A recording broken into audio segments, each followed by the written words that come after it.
जय सिया राम सभी को।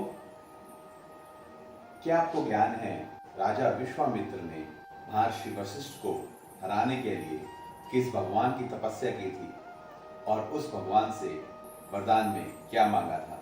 आइए यह हम आज की कहानी में सुनेंगे। आज हम आपको वाल्मीकि रामायण के बाल कांड के अध्याय 55 की कहानी सुनाएंगे। तो राजा विश्वामित्र में और महर्षि वशिष्ठ में भयंकर युद्ध चल रहा था। कामधेनु गायें अलग अलग जातियों के वीरों को उत्पन्न कर रही थी। जब कामधेनु गाय ने एक साथ बर्बर जाति के, कंबोज जाति के, शक जाति के, यवन जाति के और हरित जाति के योद्धाओं को युद्ध में उतारा, तो उन सभी ने मिलकर राजा विश्वामित्र की पूरी सेना को नष्ट कर दिया। सैनिक, हाथी, घोड़े, रथ सब नष्ट हो गए।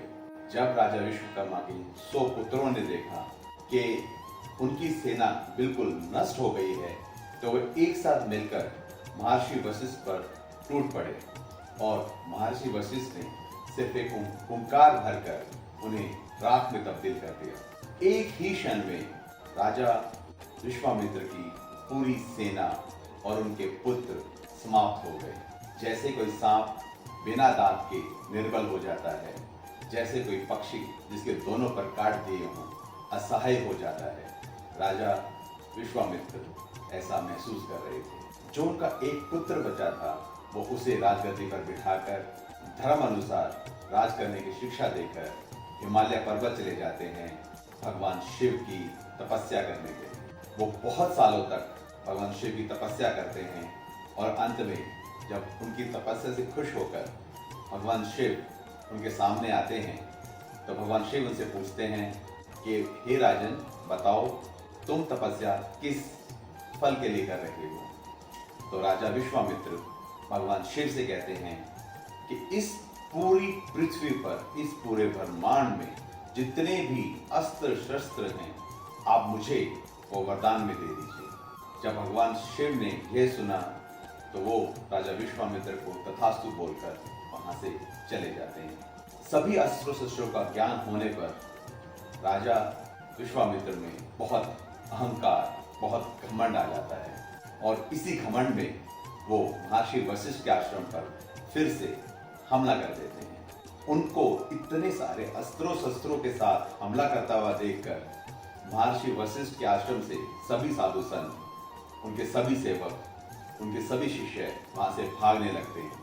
यह सब देखकर महर्षि वशिष्ठ उन सबको कहते हैं, तुम थोड़ा रुको, मैं अभी इस राजा के घमंड को चूर चूर कर देता हूँ।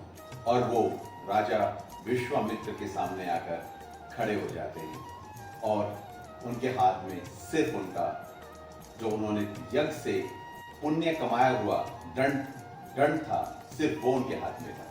और इस प्रकार आज का अध्याय संपन्न होता है। तो अब राजा विश्वामित्र और महर्षि वशिष्ठ आमने सामने हैं। इसके बाद क्या होगा, यह सुनने के लिए आप हमारी कल की कहानी जरूर सुनिएगा।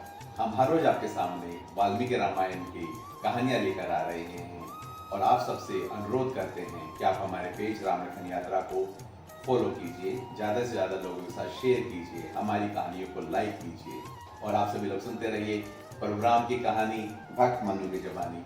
जय सिया राम।